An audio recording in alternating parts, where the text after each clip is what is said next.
Hello dear students, कैसे हैं आप? मस्त रहो, स्वस्थ रहो। In the last lecture we have studied about carbanions. अब आज का लेक्चर बेस्ट है फ्री रेडिकल्स के लिए। चलिए पढ़ते हैं without wasting time. Free radicals क्या होते हैं? जब भी हम लोग होमोलाइसिस कंसीडर करते हैं तो होमोलाइसिस में सिमेट्रिकल ब्रेकिंग ऑफ बॉन्ड होता है। ये जो दो इलेक्ट्रॉन होते हैं किसी एटम में, बॉन्ड में, सिग्मा बॉन्ड में, सिंगल कोवेलेंट बॉन्ड में, ये एक तरफ शिफ्ट होते हैं, एक इलेक्ट्रॉन इधर, एक इलेक्ट्रॉन इधर, ऐसे दर्शाया जाता है। अब ऐसा जो सनलाइट की वजह से, अल्ट्रावायलेट लाइट की वजह से या हीट की वजह से ये जो ब्रेकिंग हो रहा है, इसको हमने होमोलाइसिस नाम दिया है। और होमोलाइसिस में जो प्रोडक्ट आएंगे बेटा, ये इलेक्ट्रिकली न्यूट्रल होंगे। The products of homolysis they are electrically neutral। और ये इलेक्ट्रिकली न्यूट्रल प्रोडक्ट जिसके पास एक सिंगल इलेक्ट्रॉन है, ऑड इलेक्ट्रॉन है, अनपेयर्ड इलेक्ट्रॉन है, उसे हम लोग कहते हैं free radical. We call it free radical. तो ये जो होमोलाइसिस का प्रोडक्ट आता है बेटा, जिसमें बॉन्ड इक्वली ब्रेक हो जाता है, इसको हम लोग नाम देते हैं free radical. This is called what? Free radical. इसका नाम हमने दिया है फ्री रेडिकल, जिसमें सिंगल इलेक्ट्रॉन है, ऑड इलेक्ट्रॉन है। चलिए ये क्लोरीन भी दूसरे मीथेन के साथ में, जैसे क्लोरीनेशन ऑफ अल्केन में हम लोग देखते हैं, इसके साथ अगर रिएक्ट हो रहा है तो इसका भी होमोलाइसिस होगा और दूसरा फ्री रेडिकल बन जाएगा। ये H का रेडिकल इसके साथ रिएक्ट होके हम लोग CH3 रेडिकल प्लस HCl बना सकते हैं। इन शॉर्ट इसको ऐसे दर्शाते हैं CH4 प्लस क्लोरीन रेडिकल। इसमें होमोलाइसिस होगा CH3 रेडिकल और HCl, इस तरह से। या पेरोक्साइड में बताते हैं हम लोग C6H5 C double bond O। ये बेंजोइल पेरोक्साइड है। स्ट्रक्चर से डरना नहीं है बेटा हमने। वी आर नॉट एबल और we should not be afraid of structure. ये बॉन्ड को सिमेट्रिकली ब्रेक करना है, इतनी एक बात याद रखो बस। O बॉन्ड को ब्रेक कर रहे हैं हम लोग, तो हमको ये मिल रहा है C6H5 C double bond O radical plus C6H5 C double bond O radical. तो हम लोग जब बात कर रहे हैं होमोलाइसिस जब होता है, सिमेट्रिकल ब्रेकिंग जब होता है, तो सिंगल कोवेलेंट बॉन्ड के इलेक्ट्रॉन दोनों एटम, दोनों फ्रैगमेंट एक एक मिल जाते हैं और इसका जो प्रोडक्ट आता है उसको हमने नाम दिया फ्री रेडिकल। तो फ्री रेडिकल क्या होता है बेटा? तो free radical is an electrically neutral. Electrically neutral को कुछ लोग दूसरा शब्द यूज करते हैं, चार्जलेस स्पीशीज विथ अनपेयर्ड। ये अनपेयर्ड के भी बहुत सारे लोग शब्द देते हैं, free, single, odd. Free single odd electron is called free radical और they are called free radicals. Free radical क्या है? ऐसा स्पीशीज है जिसके ऊपर प्लस नहीं है, ऐसा स्पीशीज है जिसके ऊपर माइनस नहीं है, उसको बोलते हैं हम लोग फ्री रेडिकल। प्लस माइनस नहीं है लेकिन एक अनपेयर्ड इलेक्ट्रॉन है, उसको हमने क्या नाम दिया है बेटा? Free radical. तो फ्री रेडिकल एक ऐसा स्पीशीज है जिसके पास प्लस या माइनस नहीं है, अनपेयर्ड इलेक्ट्रॉन जरूर है, उसको हमने फ्री रेडिकल नाम दिया है। इसको लिख लीजिए, बहुत कठिन नहीं है। फ्री रेडिकल होमोलाइसिस से बनता है। Free radicals are products of homolysis. ये जो क्लोरीन फ्री रेडिकल बना हुआ दिखा है यहाँ पे, या फिर ये मिथाइल फ्री रेडिकल है, ये सिंगल इलेक्ट्रॉन, सिंगल बॉन्ड का जो ब्रेकअप है इस तरह से बताते हैं आपको। चलिए थोड़ा आराम से। HCH3, ये बॉन्ड इधर ब्रेक होगा, ये इधर ब्रेक होगा, इसका H का इलेक्ट्रॉन और इसका इलेक्ट्रॉन फिर से बॉन्ड बनाएंगे और ये CH3 के पास सिंगल इलेक्ट्रॉन रहेगा, इस तरह से। तो जिस ऐसा एटम या ग्रुप ऑफ एटम जिसके पास अनपेयर्ड इलेक्ट्रॉन है, चार्ज नहीं है प्लस माइनस कुछ भी, उसको हमने क्या नाम दिया बेटा? Free radical. ओके, लिख लीजिए बेटा जल्दी से, be quick to write it. Okay, पूरा विजिबल है क्या आपको? नहीं तो बता देते हैं आपको। चलिए इस तरह से अब लिख सकते हैं। ये जो डॉट है ये आपके लिए अनपेयर्ड इलेक्ट्रॉन दर्शा रहा है। This dot is showing unpaired electron. तो फ्री रेडिकल के बारे में बहुत आसानी से आप लोग इतना लिखने आना चाहिए। लिख लीजिए, बी क्विक। एक छोटा कंपैरिजन बताते हैं समझने के लिए, फिर फ्री रेडिकल को आगे भी बढ़ाएंगे। ध्यान दीजिए बेटा, बिल्कुल इजी कंसेप्ट है ये। This is quite of the easiest of the concept. Okay, अब हम लोग बताना चाहते हैं, I want to tell you, समझो अगर कार्बन के ऊपर पॉजिटिव चार्ज आता है, कार्बन के ऊपर नेगेटिव चार्ज आता है, और कार्बन ये मिथाइल में ऐसा दिखता है, तो बिगिनर्स के लिए बहुत सिंपल हो जाएगा। ये मिथाइल कार्बन कैटायन है, प्लस वाला कार्बन है, कार्बन कैटायन। ये मिथाइल कार्बन है, और ये है मिथाइल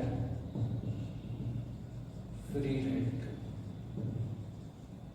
तो ये हो गया है methyl carbocation, methyl carbonyl, methyl free radical. यहाँ पे इसको प्लेनर ट्राइगोनल प्लेनर ज्योमेट्री होती है, और एक एम्प्टी पी ऑर्बिटल होता है, sp2 हाइब्रिड है, पॉजिटिव चार्ज है, एम्प्टी पी ऑर्बिटल है इसके पास। समझने के लिए कंपैरिजन दे रहे हैं। ये ट्राइगोनल प्लेनर है, और इसके पास 3 बॉन्ड पेयर्स ऑफ इलेक्ट्रॉन है, 6 इलेक्ट्रॉन्स है in valence shell of carbon. हम पढ़ चुके हैं इसको। अब ये पढ़ते हैं methyl carbonyl. Methyl carbonyl pyramidal होता है, प्रीवियस लेक्चर आप देख चुके हैं। ये sp3 हाइब्रिड है, पिरामिडल है। इसका जो ज्योमेट्री होता है ये डिस्टॉर्टेड टेट्राहेड्रल भी बोलते हैं कुछ लोग। ये पिरामिडल है शेप, पिरामिडल शेप को बोलते हैं, और डिस्टॉर्टेड टेट्राहेड्रल ये इसका ज्योमेट्री बताया जा रहा है। इसमें 8 इलेक्ट्रॉन है, 3 bond pair plus 1 lone pair है। एक बॉन्ड वाले 2 इलेक्ट्रॉन होते हैं, तो 2, 2, 4, 2, 6, 2, 8 इस तरह से। तो ये याद रखते हैं, इसको 8 इलेक्ट्रॉन है वैलेंस शेल में कार्बन के। और मिथाइल फ्री रेडिकल ये प्लेनर होता है अल्काइल फ्री रेडिकल। इसमें एक empty half filled P orbital होता है।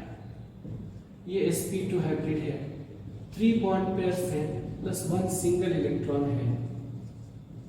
तो कार्बन का जो फ्री रेडिकल बन रहा है इसमें 7 वैलेंस इलेक्ट्रॉन है। ये भी प्लेनर स्पीशीज है, और अनपेयर्ड इलेक्ट्रॉन जो है ये p ऑर्बिटल में है। इसके unpaired electron is in p orbital. लिख लीजिए बेटा इसको, right quickly. Methyl carbocation, methyl carbonyl, methyl free radical.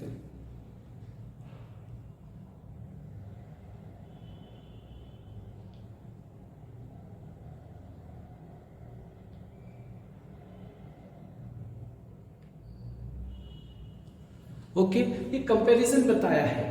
Free radical को हमारा आज का टारगेट मेन फ्री रेडिकल ही है, लेकिन फिर भी एक साथ हमें देखें तो ज्यादा समझ में आता है बच्चों को, इसीलिए लिखा है हमने इसको। अच्छे से लिख लीजिए, पढ़ लीजिए, याद भी रखिए इन बातों को। ये बेसिक्स हैं, बिल्कुल एनसीईआरटी जैसा बेस लेवल पे हम लोग हैं यहाँ पे। अब कार्बन फ्री रेडिकल की बात करते हैं। Let us think about carbon free radical.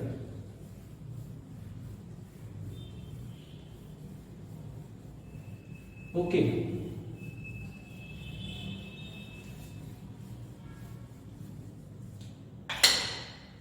Methyl, ये जो अल्काइल फ्री रेडिकल होते हैं इनके लिए हमको ज्यादा सोचना है सिलेबस के लिए। कुछ लोग इसको कार्बन फ्री रेडिकल बोलते हैं, कार्बन फ्री रेडिकल्स। ये sp2 हाइब्रिड है, ट्राइगोनल होते हैं, एक अनपेयर्ड इलेक्ट्रॉन होता है इनके पास, इन p ऑर्बिटल, और जिसके पास भी अनपेड इलेक्ट्रॉन होता है वह मैग्नेट की तरफ आकर्षित होता है। Okay, as they have unpaired electrons they are paramagnetic, मतलब ये आकर्षित होते हैं मैग्नेट की तरफ, मतलब weakly attracted to external magnetic field, बाहरी मैग्नेटिक फील्ड के साथ आकर्षित होते हैं। कार्बन आयन, कार्बोकैटायन डायमैग्नेटिक होते हैं। डायमैग्नेटिक मतलब मैग्नेट को वीकली रिपेल करते हैं, कम से कम अट्रैक्ट नहीं होते हैं। और पैरामैग्नेटिक होता है फ्री रेडिकल। पैरामैग्नेटिक म्हणजे मैग्नेट कडे वीकली अट्रॅक्ट होणारा, एक्सटर्नल मैग्नेटिक फील्ड कडे जो अट्रैक्ट होतो, थोड़ा आकर्षित होता है मैग्नेटिक फील्ड की तरफ, उसको हमने नाम दिया है paramagnetic. Okay, free radical has 7 valence electrons. Carbon free radicals में 7 वैलेंस इलेक्ट्रॉन होते हैं। ओके, फ्री रेडिकल जो होता है ये generally sunlight, ultraviolet light, heat या पेरोक्साइड के प्रेजेंस में होता है जनरेट। फ्री रेडिकल जनरली दूसरे फ्री रेडिकल के साथ रिएक्ट होता है। ओके, और फ्री रेडिकल के जो रिएक्शन होते हैं, ये free radical reaction mechanism generally 3 step का होता है। Reactions involving free radicals follow 3 step chain mechanism. Free radical वाली रिएक्शंस जनरली 3 स्टेप के होते हैं। सब्स्टिट्यूशन जैसे अल्केन्स में हम लोग पढ़ते हैं, फ्री रेडिकल सब्स्टिट्यूशन 3 स्टेप का होता है। एक रिएक्शन स्टार्ट होती है, उसको बोलते हैं इनिशिएशन, दूसरा कुछ देर तक कंटिन्यू होती है, और तीसरा फिनिश होती है। जैसे हमारा लेक्चर शुरू होता है, कुछ देर तक स्टडी होती है, एंड होता है। जैसे रिएक्शन शुरू होती है फ्री रेडिकल के फॉर्मेशन से, फिर कंटिन्यू होती है जिसमें प्रोडक्ट बनता है, और एंड हो जाता है रिएक्शन। तो फ्री रेडिकल वाले रिएक्शन 3 स्टेप का चेन मैकेनिज्म होता है, स्टेप वाइज मैकेनिज्म होता है, जिसमें फ्री रेडिकल इन्वॉल्व है। Okay, reactions involving free radicals follow 3 step chain mechanism. Okay, अब हम लोग आगे बढ़ते हैं।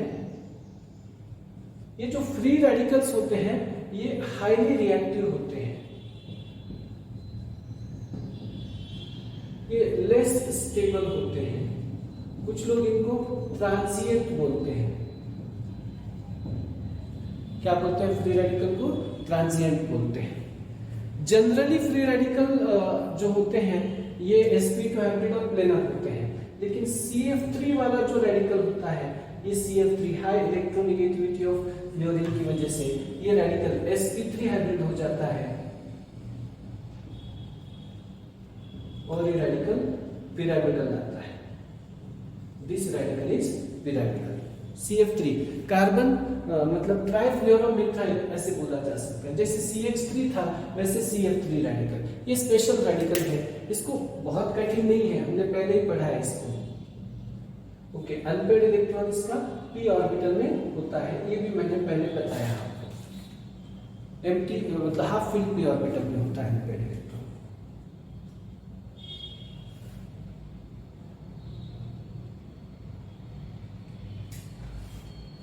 लिख लीजिए बेटा।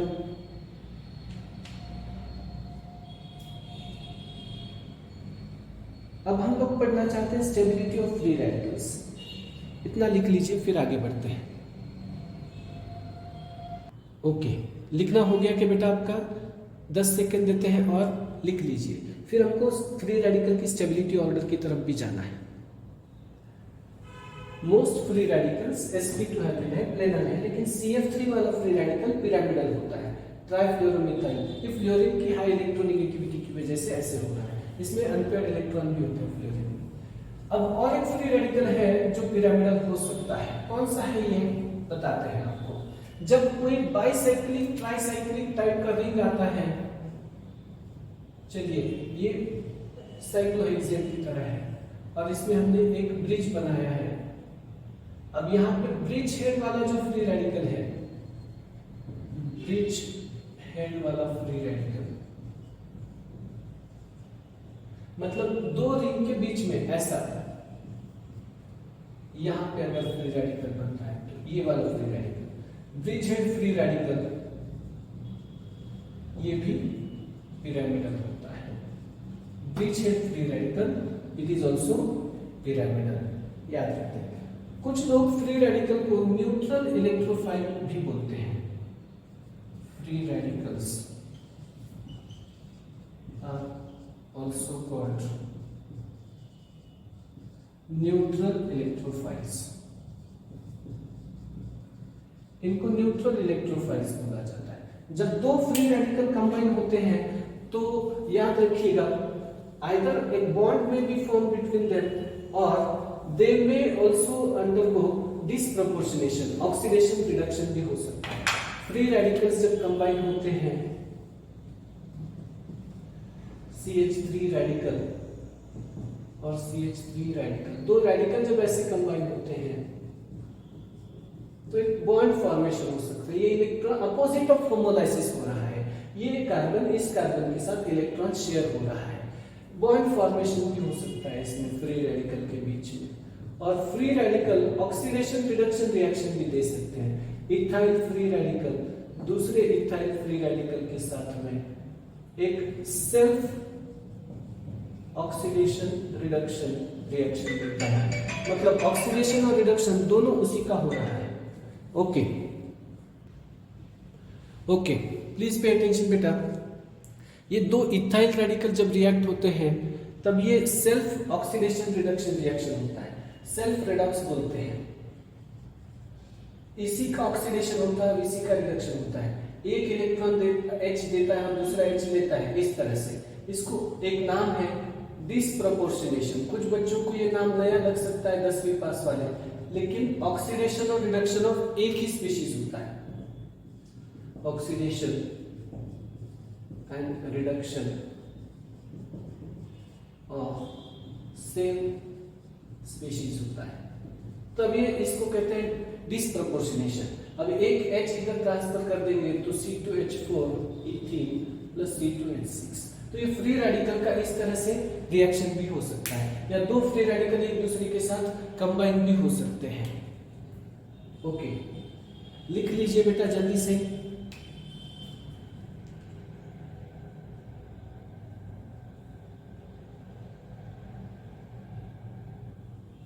लिखना है, हो गया क्या आपका?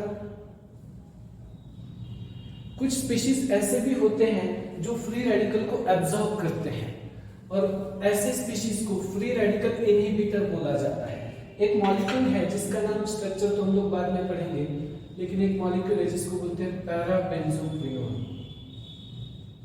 ये parabenzoquinone acts as free radical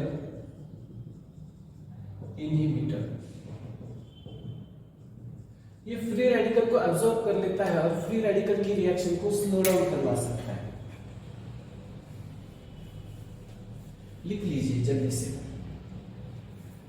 चलिए 10 सेकंड के लिए मैं रुकता हूं, आप लिखिए। अच्छा, बाजू होना चाहिए। Order of stability of free radical में ट्राइफिनाइल मिथाइल फ्री रेडिकल जो होता है, वो फ्री रेडिकल सबसे ज्यादा स्टेबल होता है। इसके पीछे रेजोनेंस बताया जाता है। ओके, फ्री रेडिकल का स्टेबिलिटी रेजोनेंस और एक्सप्लेन होता है हाइपर कॉन्जुगेशन, इस दो परिणामों के द्वारा। Stability of free radicals is explained on the basis of resonance and hyperconjugation। Order देते हैं स्टेबिलिटी ऑफ फ्री रेडिकल का, ध्यान दीजिए, बिल्कुल आसान है ये।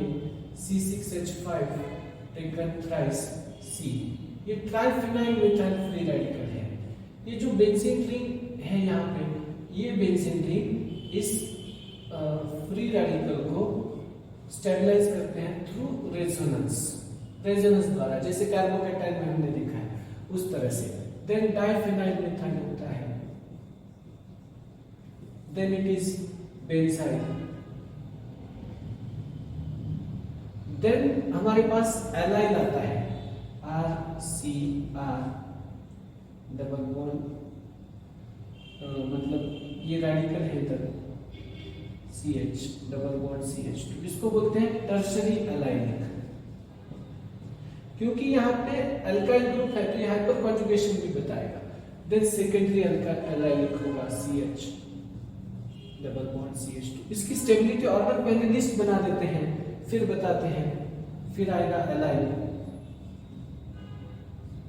इसकी तरफ ध्यान रखो बेटा कि एलाइलिक फ्री रेडिकल और बेंजाइलिक फ्री रेडिकल ज्यादा स्टेबल है टर्शरी ब्यूटाइल फ्री रेडिकल से,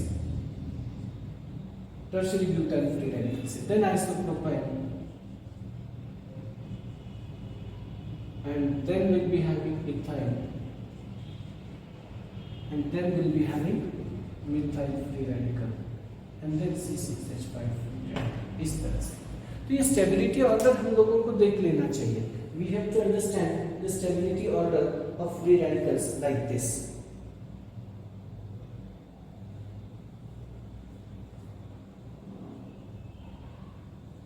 लिख लीजिए बेटा ऑर्डर।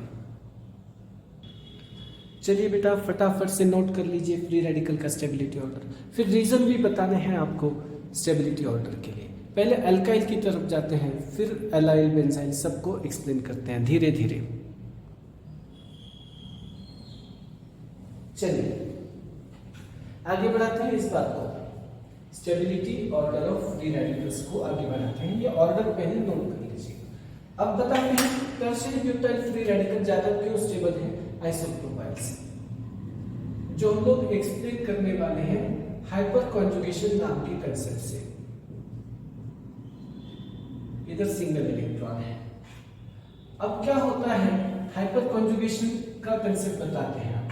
ये CH बॉन्ड विदाउट, मतलब हम लोग बोल सकते हैं नो बॉन्ड रेजोनेंस से रहेगा, ब्रेक होगा और ये इलेक्ट्रॉन इधर शिफ्ट हो जाएगा। दूसरा कलर का पेन बताते हैं, ये single electron methyl free radical वाला इधर शिफ्ट हो जाएगा और ये इलेक्ट्रॉन और ये CH बॉन्ड का इलेक्ट्रॉन ये टूट के दो इलेक्ट्रॉन होते हैं, एक इधर आएगा एक H को मिल जाएगा और ये इस तरह से बॉन्ड बनाएगा आपस में। तो ये इस तरह से स्ट्रक्चर आएगा CH3C CH3 double bond CH2 और ये H रेडिकल विदाउट बॉन्ड होगा, नो बॉन्ड रेजोनेंस है इसके पास, इसको बोलते हैं हाइपर कॉन्जुगेशन। और इसके जो अनपेयर्ड इलेक्ट्रॉन है वो कार्बन के पास, फिर इस अल्फा हाइड्रोजन के पास ऐसे 9 अल्फा हाइड्रोजन है बेटा। टर्शियरी ब्यूटाइल रेडिकल में ऐसे 9 अल्फा हाइड्रोजन है टर्शियरी ब्यूटाइल में, देख सकते हैं आप लोग।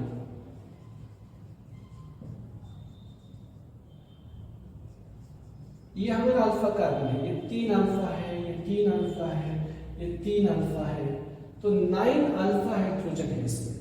और रेजोनेटिंग स्ट्रक्चर जो होते हैं, टोटल रेजोनेटिंग स्ट्रक्चर्स इसके ये आएंगे, मतलब नो बॉन्ड रेजोनेंस है, ये आएंगे 9 + 1 10 स्ट्रक्चर आएंगे, क्योंकि ये कार्बन के पास एक बार फ्री इलेक्ट्रॉन रहेगा अनपेयर्ड, फिर इस हाइड्रोजन के पास ऐसे इधर 3 हाइड्रोजन है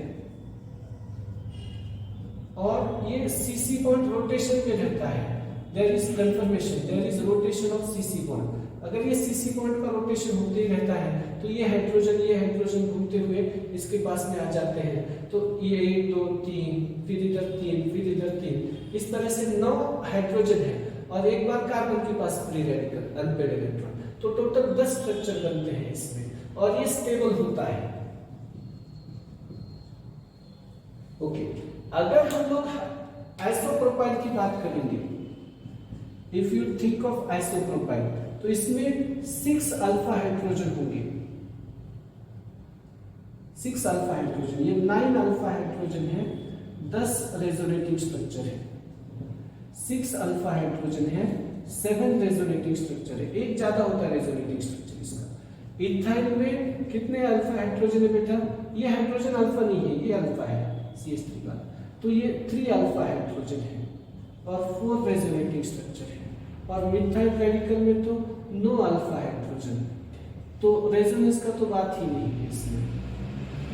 तो एक ही मिथाइल में कार्बन के पास इलेक्ट्रॉन है।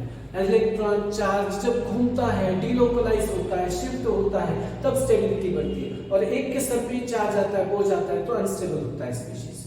लिख लीजिए बेटा इसको जल्दी से। ओके, फटाफट से लिखें। इजी एक्सप्लेनेशन है, सिंपल एक्सप्लेनेशन है फ्री रेडिकल के लिए। This is easy, simple and straight explanation for stability of free radical. ये जो सिंगल एरो बताए हैं इसको बोलते हैं fish hook arrow, half arrow. Electron का सिमेट्रिक ब्रेकिंग के लिए बताते हैं हम लोग। अब बताते हैं आपको कि अलाइन फ्री रेडिकल में स्टेबिलिटी कैसे होती है। How do you explain free radical stability in align और बेंजाइल। एलाइनिक फ्री रेडिकल में दो आइडेंटिकल स्ट्रक्चर बन जाते हैं। ये जो कार्बन है ये अनपेड इलेक्ट्रॉन है, तो ये अनपेड इलेक्ट्रॉन इधर शिफ्ट होगा, इसके पास शिफ्ट होगा, तो दूसरा जो स्ट्रक्चर बनना है इसका ये CH2 double bond CH2 radical. ये स्ट्रक्चर देखिए और ये स्ट्रक्चर बिल्कुल आइडेंटिकल है। तो जब आइडेंटिकल स्ट्रक्चर होते हैं तो सिमेट्रिक आता है और CH2 आइडेंटिकल स्ट्रक्चर है। कभी इलेक्ट्रॉन इसके पास होगा, कभी इसके पास होगा, तो इलेक्ट्रॉन भी ऑसिलेट होता रहेगा। इस तरह से ये स्टेबल होता है। Allylic free radical is more stable than the tertiary butyl. Carbocation की याद रखते हैं तो कार्बोकैटायन में टर्शियरी ब्यूटाइल कार्बोकैटायन का स्टेबिलिटी ज्यादा है एलाइन कार्बोकैटायन से। लेकिन फ्री रेडिकल में देखते हैं तो एलाइन का स्टेबिलिटी ज्यादा है कार्बोकैटायन की इससे। तो ये एक एक्सेप्शनल फ्री मतलब दोनों टर्शियरी ब्यूटाइल फ्री रेडिकल के कंपैरिजन में जनरली फ्री रेडिकल को कार्बोकैटायन के पैरेलल ऑर्डर दिया जाता है। लेकिन इतना एक्सेप्शन याद रखें, बस महत्वपूर्ण एक्सेप्शन है, इरेगुलरिटी है, अलग है ये पॉइंट, कार्बोकैटायन से डिफरेंट है ये पॉइंट। एलाइन का फ्री रेडिकल का स्टेबिलिटी टर्शियरी ब्यूटाइल से ज्यादा है, कार्बोकैटायन में एलाइन का स्टेबिलिटी टर्शियरी ब्यूटाइल कार्बोकैटायन से कम है। इतना अंतर देखिए। फिर बाकी स्टेबिलिटी ऑर्डर फ्री रेडिकल का और कार्बोकैटायन का एक जैसा दिया तो भी कोई टेंशन नहीं है, कोई फिक्र नहीं है। कुछ क्वेश्चंस देते हैं आपको stability order of free radical के लिए। Okay, I will give you few questions for stability order of free radicals. इतना लिखना हो गया क्या आपका? जल्दी से लिख ले बेटा, राइट क्विकली।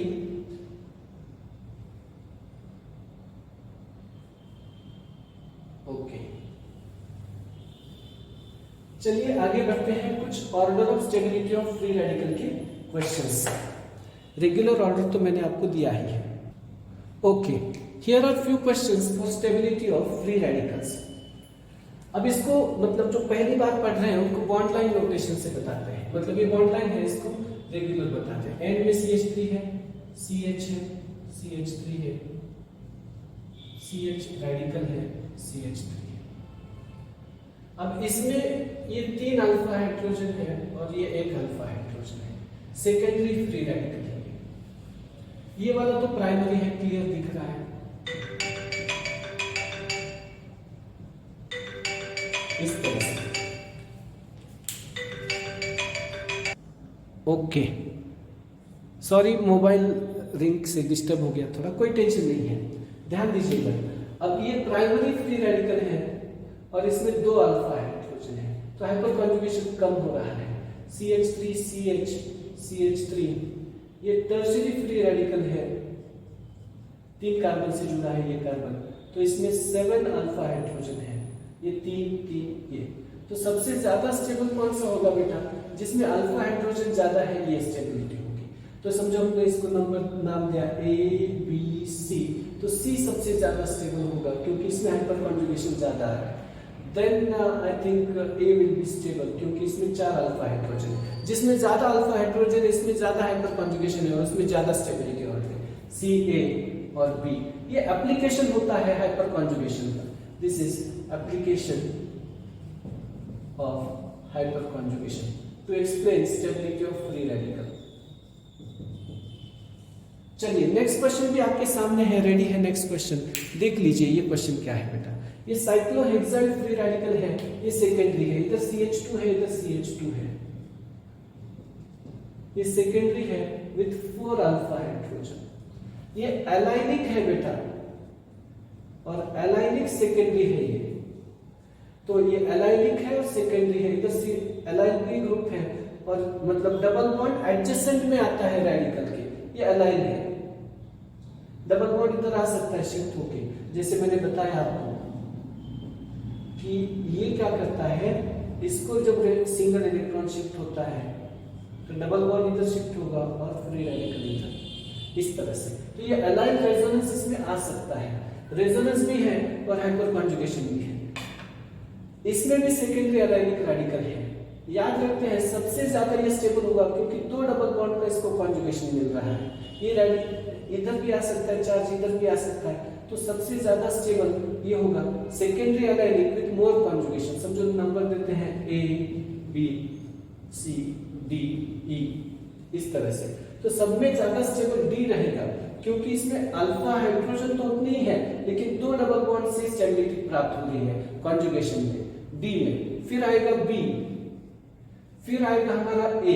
याद रखिए डबल बॉन्ड के एडजेसेंट में चार्ज आता है तो स्टेबल है, डबल बॉन्ड के ऊपर अगर रेडिकल आता है, अनपेयर्ड इलेक्ट्रॉन आता है तो अनस्टेबल होता है। D, B, A, then we'll be having C and then we'll be having E। याद रखें डबल बॉन्ड के एडजेसेंट में पॉजिटिव चार्ज, डबल बॉन्ड के एडजेसेंट में अनपेयर्ड इलेक्ट्रॉन स्टेबल है, खुद डबल बॉन्ड वाले कार्बन में है तो अनस्टेबल होता है। तो लिख लीजिए इसको, ऑर्डर ऑफ स्टेबिलिटी लिख लीजिए, समझने की कोशिश करिए, खास करके जो 11th वाले बच्चे वो सब्जेक्ट रिपीटर्स को कोई प्रॉब्लम नहीं है, IIT पढ़ने वालों को तो ये बेसिक होना चाहिए, बिगिनिंग लेवल के एग्जाम्पल्स हैं। पढ़ लीजिए बेटा, इसको लिख भी लीजिए अच्छे से। 10 सेकंड पॉज करते हैं, फिर और एग्जाम्पल लेते हैं क्लासिकल।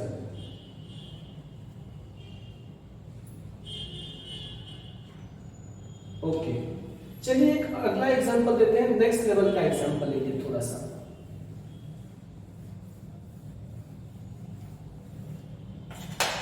नेक्स्ट लेवल का एग्जांपल इसलिए बताया गया क्योंकि इसमें डायरेक्ट नहीं पूछ रहे हैं। CH3CH, CH3, CH3CH, H, CH3, CH3H। समझो ये 3 बॉन्ड है और इनकी बॉन्ड एंथैल्पी है, बॉन्ड एनर्जी है, बॉन्ड ब्रेक करने को लगने वाली एनर्जी। 1 मोल बॉन्ड ब्रेक करने के लिए, तोड़ने के लिए लगने वाली एनर्जी गैस फेज में, इसको कहते हैं बॉन्ड एंथैल्पी। ओके, ये बॉन्ड एंथैल्पी ऑर्डर पूछ रहे हैं A, B, C के लिए। याद रखते हैं bond enthalpy order actually stability of free radical के लिए हो रहा है। समझो होमोलाइसिस में जा रहे हैं, फ्री रेडिकल इसका जो बनेगा ये स्टेबल फ्री रेडिकल होगा, इसका फ्री रेडिकल थोड़ा कम स्टेबल होगा सिमेट्रिकली ब्रेक करने के बाद, इसका फ्री रेडिकल और भी कम स्टेबल होगा।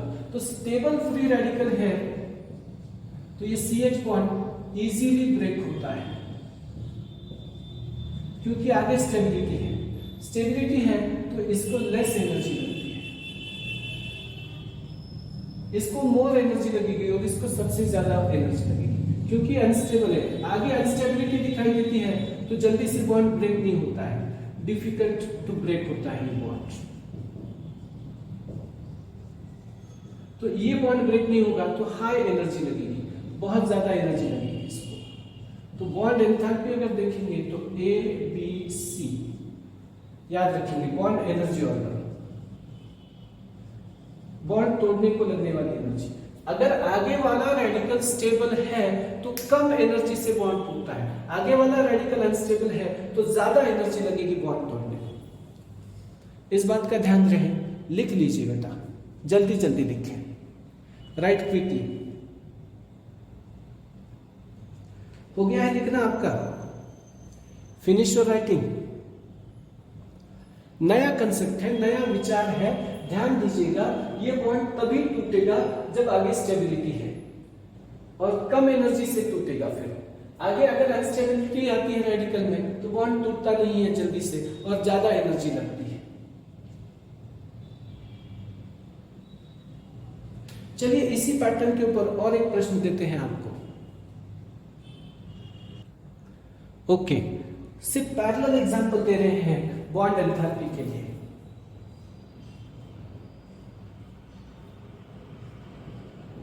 H H H, चलिए इसका बॉन्ड एंथैल्पी समझो, X है, इसका Y है, इसका Z है। Order of bond enthalpy X Y Z। चलिए पहले X को ब्रेक करके देखते हैं। अगर X को बॉन्ड ब्रेक कर दिया हमने तो डबल बॉन्ड के ऊपर रेडिकल आ रहा है तो ये बहुत अनस्टेबल होता है। Y वाला बॉन्ड ब्रेक करके देखेंगे तो यहां से एक एज चला जाएगा सिमेट्रिकल ब्रेकिंग करने पर, तो ये स्टेबल है क्योंकि ये एलाइनिक है, डबल बॉन्ड के एडजेसेंट में है। ये डबल बॉन्ड इसकी मदद को जा सकता है। और इधर वाला Z वाला ब्रेक करते हैं तो डबल बॉन्ड उसकी मदद को इसीलिए नहीं जा सकता है क्योंकि दोनों सिंगल बॉन्ड है। अल्टरनेट सिंगल डबल बॉन्ड होता तो ये उसके काम में आता। फिर भी इसको दो अल्फा हाइड्रोजन भी है तो ये सेकेंडरी है, ये एलाइनिक और सेकेंडरी भी है दोनों। तो सबसे ज्यादा स्टेबल तो Y है। तो अगर X अनस्टेबल है तो इसकी एनर्जी ज्यादा लग रही है, तो bond enthalpy X is greater than Z is greater than Y।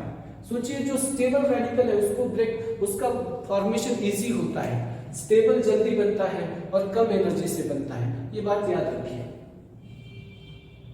Stable intermediate is easily formed with less energy।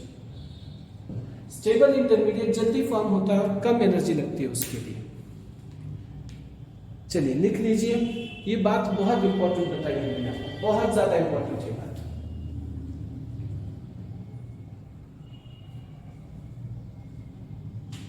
और एक एग्जांपल देते हैं फ्री रेडिकल की स्टेबिलिटी के लिए। बहुत सारे एग्जांपल्स दिए हैं हमने, बहुत क्वालिटी टॉप क्लास कंसेप्ट पढ़ा है। इसको दो दो तीन तीन बार पढ़े, भले आप JEE कर रहे हैं, भले आप नीट कर रहे हैं। केमिस्ट्री कॉमन सब्जेक्ट है और हम लोग सिलेबस से और कंसेप्ट के साथ अटैच है। चलिए और एक ऑर्डर देते हैं स्टेबिलिटी ऑफ फ्री रेडिकल के लिए आपको। I am giving you one more order for stability of free radicals. It's like this.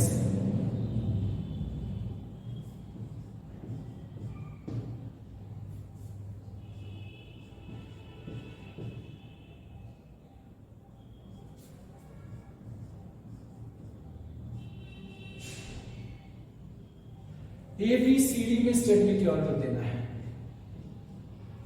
याद रखते हैं थोड़ा बेसिक, डबल बॉन्ड के ऊपर अगर चार्ज रेडिकल आता है डायरेक्टली प्लस या अनपेड इलेक्ट्रॉन तो ये बहुत ज्यादा अनस्टेबल हो जाता है, तो A इज लीस्ट स्टेबल। ये देख पहचानिए इसको, ये टर्शियरी एलाइनिक है, ये सेकेंडरी एलाइनिक है और ये प्राइमरी अल्काइल है। ये रेजोनेंस में नहीं है, सिंगल सिंगल बॉन्ड है, प्राइमरी अल्काइल है। तो इसको इसका कोई फायदा नहीं है डबल बॉन्ड का। तो A देन D आएगा, देन C आएगा, देन B आएगा। इस B को इधर से भी हाइपर कॉन्जुगेशन से भी मदद मिल रही है अल्फा हाइड्रोजन से, और डबल बॉन्ड उसके एडजेसेंट में आया है उधर से भी, तो ये रेजोनेंस भी है प्लस हाइपर कॉन्जुगेशन, दोनों स्टेबिलिटी है। इधर रेजोनेंस प्लस हाइपर कॉन्जुगेशन, इधर सिर्फ एक अल्फा हाइड्रोजन है, ओनली स्मॉल हाइपर कॉन्जुगेशन।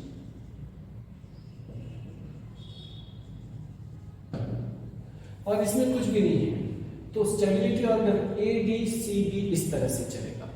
तो यही ऑर्डर ही पूछे जाते हैं बहुत सारे एग्जाम में। ये एप्लीकेशन होता है, inductive effect, hyper conjugation, resonance, इन सभी का एप्लीकेशन होता है। लिख लीजिए आराम से इसको, कोई टेंशन ना लीजिए। अब आगे हमको पढ़ना है applications for acidic and basic nature of the particular मतलब इंडक्टिव इफेक्ट और हाइपर कॉन्जुगेशन और रेजोनेंस, इसका एप्लीकेशन पढ़ना है हम लोगों को। ठीक है, चलिए, थैंक यू।